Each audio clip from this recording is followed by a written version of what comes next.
Hi everyone, I just wanted to address the question I had from one of the viewers, subscribers, and it's Magnun or Noman. I'm apologizing if I'm butchering your name. I had a question about could you please tell me, can I also make hand sketch and then take it to Photoshop because I don't know how to use Illustrator. So before I learned Illustrator, I was using Photoshop all the time, and I used to sketch a lot on just on paper.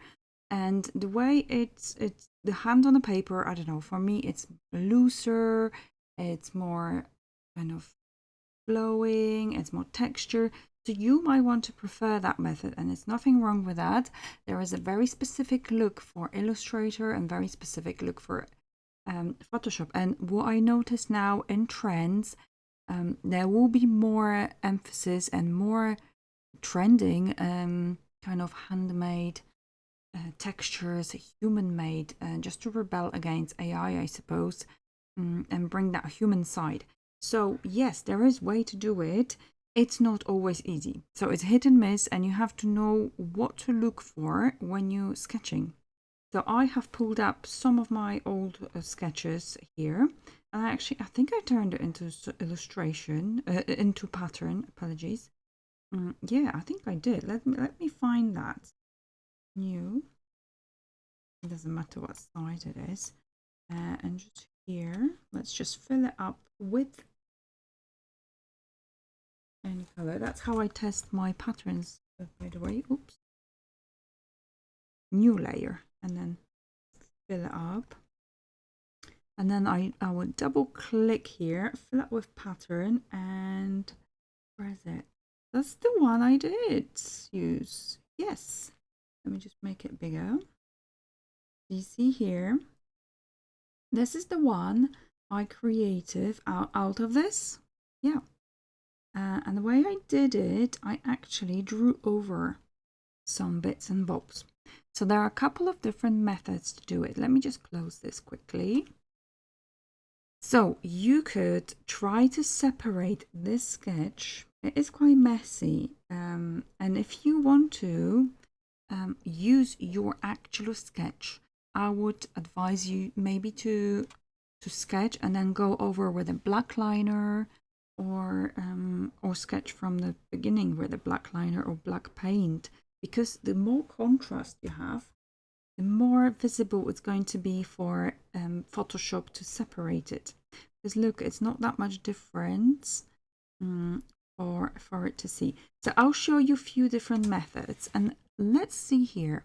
If I turn off this background layer, I'll just put empty layer, build up with some sort of color so we can see what's happening. Something visible like that here. And on top, I'm going to, so let me just lock this one below so it's not being picked up by any chance. So here, select color range. And now you see here, you can create more or less detail. Here, if you go lower, it kind of reduces amount it can pick up. So you have to find a happy medium. I would say somewhere here, so that white paper is not, it's nice and clear. If I just pick here, and you can select the plus, so it will select similar sort of things, and okay. And now it has selected all the elements that are white. And if I press delete, Control D to deselect, you can see what it's done. So how can we make it more visible? I would select pixels. So if you go on this icon here, right click, select pixels, and you can choose nice strong brush with black, let's say, and just go over it. It will color everything that is on that layer, all that line work. So you'll see what I mean when I say it's not perfect, because in Illustrator it will truly beautifully pick up, if you have enough contrast, that line work, but here not so much. So keep going, keep going, keep going, as much as I can. You know, on the other side, it could give you really interesting effects. So if I deselect that, that's actually not too bad. You see, it picked up all that grittiness, all that kind of roughness of it, which is, if you are after that look, that's great. That's good news for you, because this is your sketch separated. So what you could do now, select another new layer, put that underneath, and now you can start filling this up with color. You can get a watercolor brush, or just see that this one, any color, just to show you how that works. And if we start drawing underneath, look, it just fills up with color. So the key is to have that separated. So this is very messy sketch, and I wasn't intended to do anything with it really when I was drawing it on the sofa. But if you want to redraw it, that could be an idea.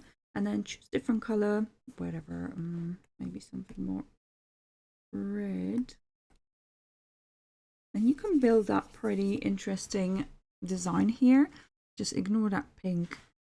You know, you can build up, you can add textures and different variations of the color, and then build a pattern on that.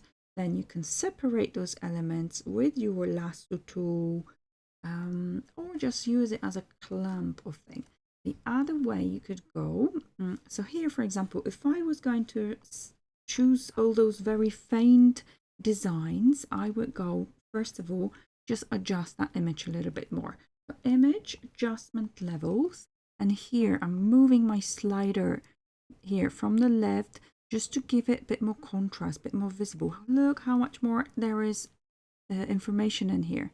And then this is our white bit, so we're going to bring that here just to get rid of that white page. Okay, and just push that more, and that's okay. We are fine here.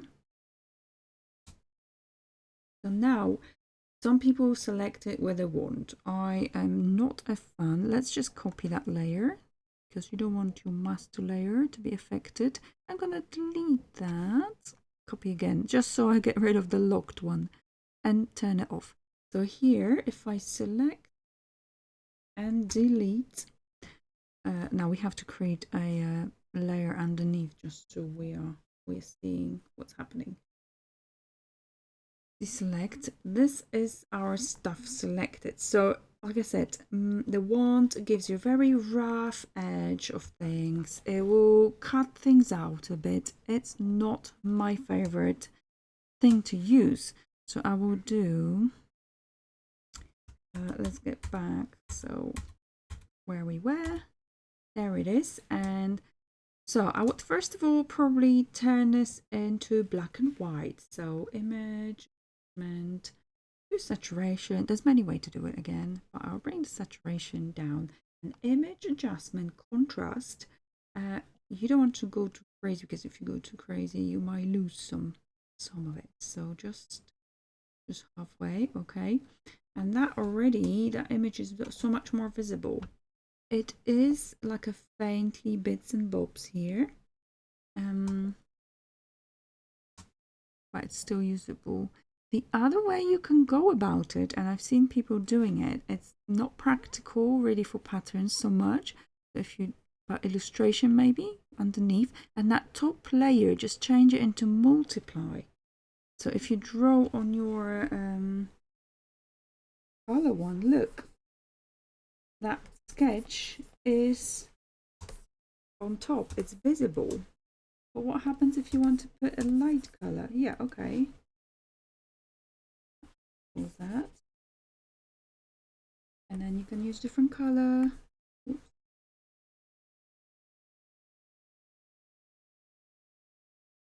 So that's an option, but it kind of limits you a little bit. So, or if I wanted a background for it underneath, something like that.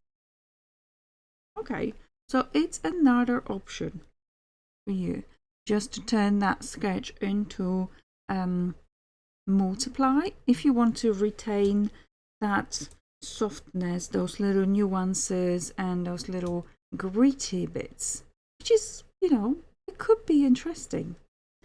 It could be interesting. It's just when you have those elements and you cut them out and you stack on top of each other, if they're in multiply, you might have to be a little bit more careful with cutting those things out. But it's an option. So here we have the last one, and this should, in theory, very nicely cut out. Let me just adjust it a bit more. Image adjustment levels, and good. But you see, you're losing a little bit of that watercolorness kind of thing about it. So you need to find a happy medium. Okay, let's just copy that. I'm going to hide that one underneath. Let's make one underneath so we can see what's happening with this color. See, it's like a layer on top of a layer. And here, what we're going to do is select color range. And again, it's the same method we've done before. And it seems to be selecting really neatly. Okay. And delete, because we don't want that. And if you can go a little bit closer and have a proper look, look how nicely those edges look. It's a pretty good job. Here you can see a little bit messy. Maybe you want to delete some of those things. Just you can put, I always prefer to work with layer mask. Just click here on that little rectangle with a circle. Choose your black brush. I like to use soft round and sometimes increasing the harshness of it. And then if you go over, it disappears. If you made a mistake like that, go back to white and it will bring it back. So with the eraser tool, you don't have that option. You don't have option of bringing things back. But with our tool like this, you do. So what happens, I'll just apply a layer mask here so everything's fine in one layer. What happens if I want to use those elements individually? I would probably select it because they are on a transparent layer, you see. I'll just select that image, that element, whatever I want, and then Control J. It was different button on Mac, so do investigate that. And then I'll go back to that layer where all my bits and bobs are, and then select Control J. And look, it creates those elements on their separate layers. So you can press Alt and it would multiply it. Press Alt, it just basically, is it multiply? Alt, or what's the word? Copy, I think it's the word I'm looking for. So basically you can create really interesting patterns out of something like scribbles like that. So yeah, there are many methods. I'm sorry it's such ugly colors here. I'm not in a rush trying to quickly tell you. And here as well with that sketch, if you come back here, you can, a little bit adjust it. You can delete that with your eraser actually. Just make it a little bit more clean. But if you're sketching already in your sketch, have that maybe in mind what you want to do with it. The other thing is you can change the color of this line work.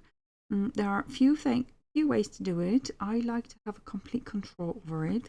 So I'll just press another layer, clipping mask, create clipping mask. And then I take my brush, any brush, yeah, let's stay with that soft round. And then let's say we want to make it into red line. Okay. And now anything you go over, it will color that line work. You can make it into different color. You can make it rainbow color if you like. It can be quite useful because it's so much easier to change things in Illustrator in that respect. But there are so many ways around to do it in Photoshop, and that's one of them. So basically you go over and look, you have different color line work. That gives you many opportunities.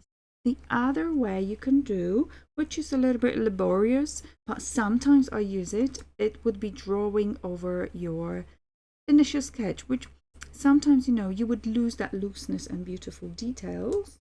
And just to let you know, if I have that here, those things I don't need, I forgot to mention, I will just delete that, and any kind of little dots and dirt. You'll have to go a little bit closer, a little bit of manual work. But if you're after that handmade look, it might be worth investing time. What was I saying? Okay, so drawing over, if you create new layer, maybe make that layer a little bit less opacity so you can see roughly. And I will take my sketching kind of whatever brush you want really to have the effect. For example, a liner. Let's take it into black, and then I would just draw over.